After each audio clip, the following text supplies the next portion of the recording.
আজকে অনেক দিন পর রৌদ্র উঠেছে, মানে দুপুরবেলা এত ভালো লাগছিল, শরীরটা যেন একদম ঝরঝরে হয়ে গিয়েছিল। তারপর বন্ধুরা, আমি যেখানেই কাজ করি, যেই অফিসে কাজ করি, যেই জায়গায়, সেখানেই আমার ছোটো বোনেরও বাড়ি। ও আমাকে ফোন করে বলল, দিদিভাই তুই আজকে চলে আয় আমাদের বাড়িতে, আমি একটু বিপদনাশিনী মাকে পূজা দিয়েছি। তারপর চলে গেলাম দুপুরে লাঞ্চ আওয়ারে ওর বাড়িতে, গিয়ে মাকেও প্রণাম করলাম আর ওর বাড়িতে খাওয়া দাওয়া করে নিলাম। তারপর যাই হোক, অফিস শেষ করে আমি আর আমার ওই দিদি চলে আসলাম বাড়িতে।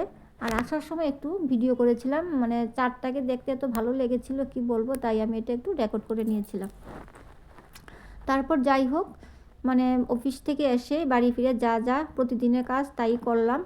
তারপর অফিস থেকে এসে দেখেছিলাম আমার একটা পার্সেল এসেছে, আর সেটা আনবক্সিং করার জন্যই আমি ব্যস্ত ছিলাম। তারপর চাটা খেয়ে তাড়াহুড়া করে আমি এটা বসে পড়লাম আনবক্সিং করার জন্য। তারপর বন্ধুরা এটা খুললাম, খুলে দেখলাম আমি একটা পট অর্ডার করেছিলাম, সেই পটটাই আজকে এসেছে। পটটা খুলে দেখি এত ভালো হয়েছে কি বলবো, এটা আমি ফ্লিপকার্ট থেকে নিয়েছি। মানে এটার মধ্যে আপনারা অনেক কিছুই রাখতে পারবেন, ইচ্ছা করলে চা পাতা, চিনি বা লবণ, বিস্কিটও রাখা যেতে পারে।